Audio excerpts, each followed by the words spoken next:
kita mau mendengarkan cerita dari Miss Maria ya. Tapi sebelumnya kita mau berdoa dulu. Lipat tangan, tutup mata, kita mau berdoa. Tuhan, terima kasih untuk hari ini. Kami mau mendengarkan cerita. Beri kami roh hikmat akal budi untuk kami boleh menerima setiap cerita yang kami dengarkan dengan baik dan boleh menjadi teladan bagi kami. Terima kasih Tuhan, kami mau duduk diam mendengarkan cerita. Amin. Nah anak-anak, hari ini Miss Maria mau cerita tentang seorang anak yang bernama Fanny. Fanny itu anak masih TK, sama seperti kalian semua. Tapi dia baik. Suatu hari bangun tidur, Fanny melihat ibunya masih memakai selimut sambil badannya menggigil. Gitu. Ternyata ibunya sakit demam. Dilihat, dipegang kepalanya, ibu badannya panas. Apa yang Fanny lakukan? Dia berdoa. Dia meminta Tuhan supaya Tuhan mau menyembuhkan ibunya. Kemudian dia turun, merapikan tempat tidurnya, membersihkan kamarnya. Kemudian Fanny ke belakang, ambil air, ambil handuk, ibunya dikompres. Setelah itu ibunya masih tidur. Dia nggak sadar kalau Fanny sudah menolongnya. Kemudian Fanny lari ke depan, bilang kepada ayahnya, ayah, ibu demam, ibu sakit, ayo ayah bawa ibu ke dokter. Kemudian ayahnya masuk, dilihat, oh iya ternyata ibunya sakit.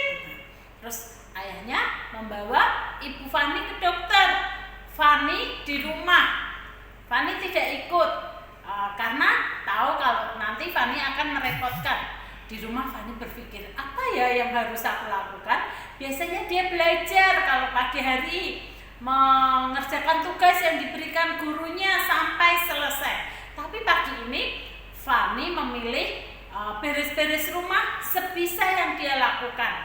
Dia menyapu ruang tamu, dia menyulai debu-debu, membersihkan kaca jendela. Kemudian Fanny juga merapikan ruang tamu dan kamarnya. Fanny juga mencuci gelasnya sendiri, gelas yang habis dipakai untuk minum susu. Hari ini Fanny menjadi anak yang menyenangkan hati ayahnya. Kemudian siang hari ayahnya pulang dengan ibunya. Setelah dari periksa, ibunya melihat rumahnya sudah rapi. Dia bertanya, siapa yang melakukan ini semua? Karena di rumah Fanny tidak ada pembantu.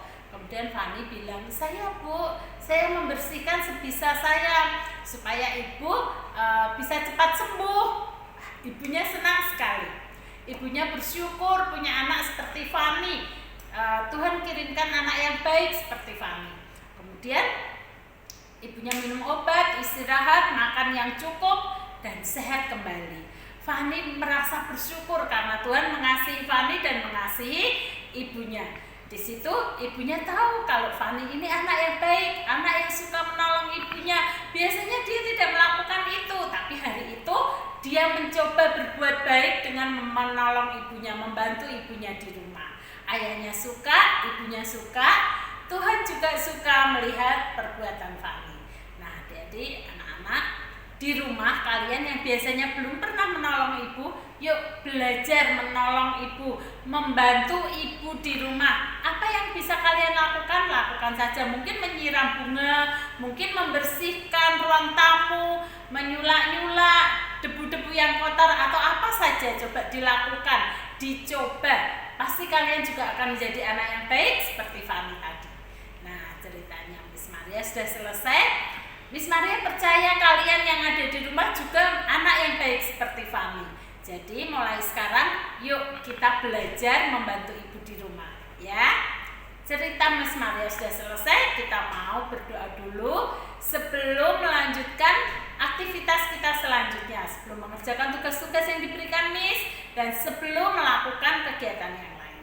Yuk kita berdoa. Tuhan, terima kasih kami sudah mendengarkan cerita tentang Fanny, anak yang suka menolong ibunya, suka membantu ibunya. Kami juga mau Tuhan menjadi anak yang baik, anak yang membanggakan orang tua kami, anak yang menyukakan hati Tuhan. Tuhan berikan kami hati yang baik supaya kami selalu menjadi anak yang baik. Terima kasih Tuhan, terima kasih buat hari ini, terima kasih buat kesehatan yang sudah Tuhan berikan, dan terima kasih buat segala yang baik yang terjadi dalam hidup kami. Terima kasih Tuhan, amin.